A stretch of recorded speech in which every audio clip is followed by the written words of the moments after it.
Question number 9। Question 9 है in figure, ये figure 10.13 यहाँ पे था एनसीईआरटी की बुक में। तो इसमें दिया हुआ है X Y and X dash Y dash are two parallel tangents. तो देखिए X Y and X dash Y dash are two parallel tangents हैं to a circle with centre O. और ये सेंटर ओ देखिए फिगर मैंने आपको बना के रखा है पहले से ही, centre O and another tangent A B, और एक अनदर टेंजेंट ए बी है देखिए with point of contact C, जो कहाँ पे कांटेक्ट कर रही है, सी पर। इंटरसेक्ट एक्स वाई, यानी जो ए बी जो टेंजेंट है वो एक्स वाई को पॉइंट ए पे इंटरसेक्ट कर रही है at A, and X dash Y dash at B, यानी एक्स डैश वाई डैश वो कहाँ पे इंटरसेक्ट कर रही है, बी पर। Prove that A O B, angle A O B हमको 90 डिग्री का ये एंगल प्रूफ करना है, ये 90 डिग्री का। अब इसको प्रूफ करने के लिए हमें क्या करना पड़ेगा स्टूडेंट्स? सबसे पहले काम हमें करना पड़ेगा कि ये जो पॉइंट ऑफ कांटेक्ट है इसको हमें जॉइन करना पड़ेगा। ये हमने जॉइन कर दिया देखिए। अब यहाँ से एंगल्स कौन कौन से हैं ये ले लीजिए आप, एंगल 1, एंगल 2, और ये एंगल 3, और ये एंगल 4। हमने एंगल्स में ये डिवाइड कर दिए हैं। ये हमारा सेंटर ओ ऑलरेडी है ये। अब इसमें देखिए गिवन में क्या है वो मैं लिख देता हूँ सॉल्यूशन में।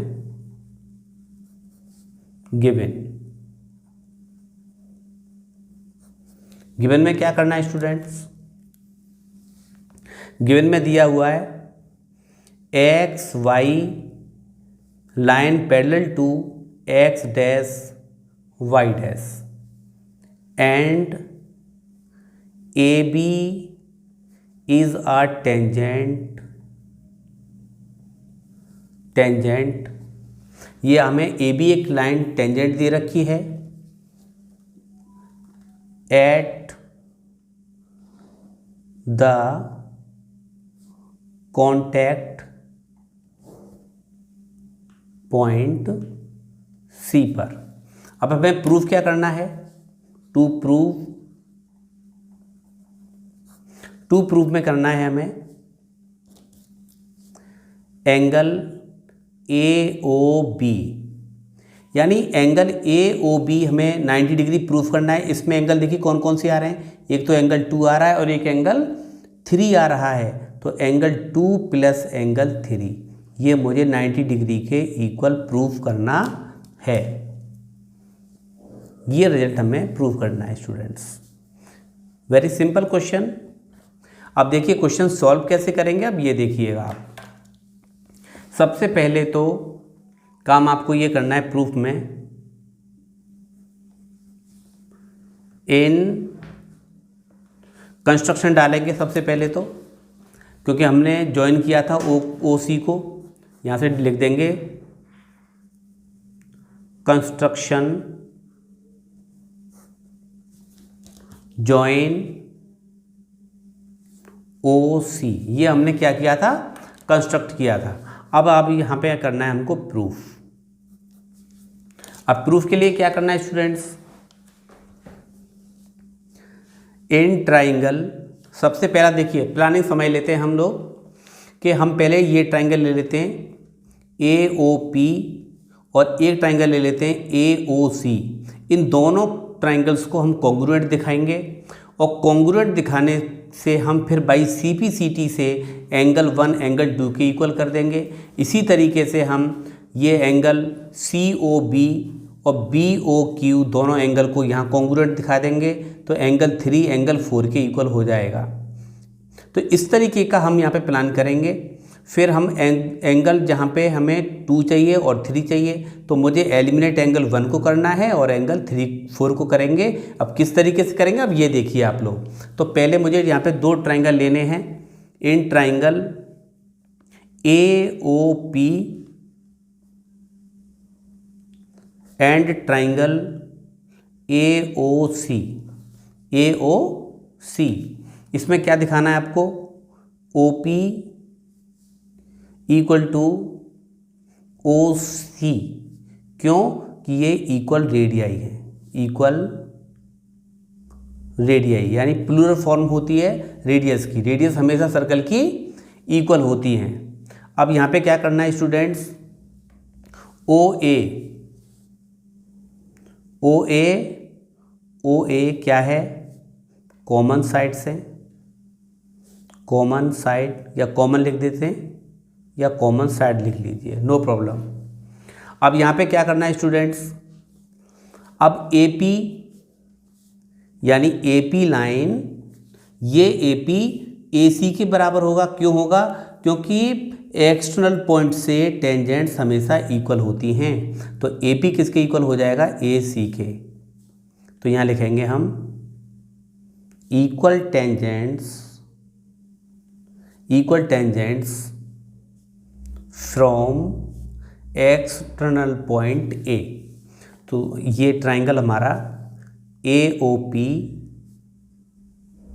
कॉन्ग्रुएंट टू ट्राइंगल हो जाएगा AOC के बाई, ये भी साइड है, ये भी साइड है और ये भी साइड है। तो by triple S congruent rule से ये दोनों ट्राइंगल्स हमारे कॉन्ग्रुएंट हो जाएंगे और एंगल 1 एंगल 2 बाई CPCT से इक्वल हो जाएंगे। इसको मान लीजिए आप इक्वेशन नंबर फर्स्ट। सिमिलरली इसी तरीके से हम ट्राइंगल यहाँ पे देखिए, इसी तरीके से हम triangle BOC congruent to triangle BOQ, इसको हम कॉन्ग्रुएंट प्रूफ कर देंगे। तो ये एंगल कितना आ जाएगा, 3 एंगल 4। इसे हम मान लेते हैं इक्वेशन नंबर सेकंड। अब हमको क्या करना है students, now XY line X dash Y dash, ये दोनों लाइन पैरेलल दे रखी हैं। इसमें बोला है P and Q are point of contacts.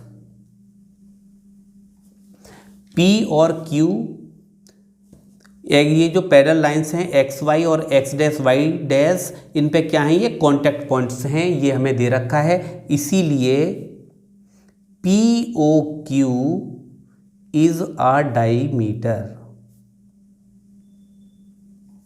इस बात को बच्चों ध्यान से समझिए, क्योंकि X डैश Y डैश दोनों पैरेलल हैं और ये एक ट्रांसवर्सल लाइन है। तो P and Q are point of contact, इसका मतलब क्या है, यानी OQ ये रेडियस टेंजेंट पे परपेंडिकुलर होगी और ये भी रेडियस इस टेंजेंट पे कैसी होगी, परपेंडिकुलर।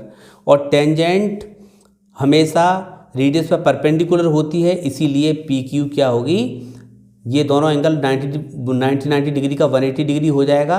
तो PQ एक डायमीटर का काम करेगी। इसके बाद हम क्या करते हैं,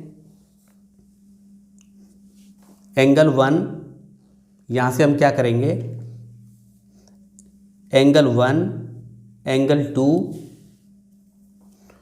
एंगल 1 हम क्या करेंगे, ये जो एंगल्स हैं 1 2 3 4, इस डायमीटर पे, डायमीटर का मतलब क्या है, एक स्ट्रेट लाइन पे जितने भी एंगल्स होंगे उन सारे एंगल्स का सम कितना होता है, 180 डिग्री होता है। तो हम ऑल एंगल्स को यहाँ पे ऐड कर देंगे, एंगल 1 एंगल 2 एंगल 3 और एंगल 4, ये हो जाएगा 180 डिग्री। यहाँ पे हम रीजन भी लिख देंगे, sum of angles on a straight line equal to 180 degree. तो अब यहाँ पे हमें देखिए, अब हमें स्टूडेंट यहाँ पे प्लानिंग से काम करना है।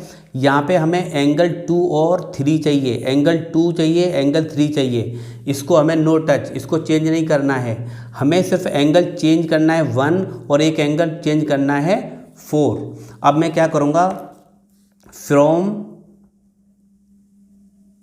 फर्स्ट से, जहाँ पे एंगल 1 है और एंगल 2 है इक्वल, जहाँ पे एंगल 1 है उसकी जगह मैं 2 लगा दूंगा, और फ्रॉम इक्वेशन नंबर सेकंड से जहाँ पे एंगल 3 है उसकी जगह मैं एंगल 4 लगा दूंगा। तो यहाँ पे देखिए एंगल 1 की जगह मैं एंगल 2 लगा दूँ, ये तो एंगल 2 को नो चेंज, एंगल 3 को भी चेंज नहीं करेंगे, और जहाँ पे एंगल 4 है इसको भी हम एंगल 3 कर देंगे, ये आ गया 180 डिग्री। इसके लिए क्या करेंगे हम, देखिए एंगल 2 तो डबल एंगल 2 हो जाएगा, एंगल 3 और एंगल 3 डबल एंगल 3 हो जाएगा 180 डिग्री। 2 यहाँ से कॉमन ले लेंगे, एंगल 2 प्लस के एंगल 3 कितना आ जाएगा 180 डिग्री। तो यहाँ से एंगल 2 और एंगल 3 180/2। अब मैं इसको थोड़ा सा इधर लिख देता हूँ, एंगल 2 प्लस के एंगल 3 कितना आ जाएगा 90 डिग्री आ जाएगा। एंगल 2 प्लस एंगल 3 को हमने देखो क्या माना है, एंगल 2 और angle 3 angle AOB, angle AOB हो जाएगा 90 डिग्री। ये हमको प्रूफ करना था, जो कि प्रूफ हो गया।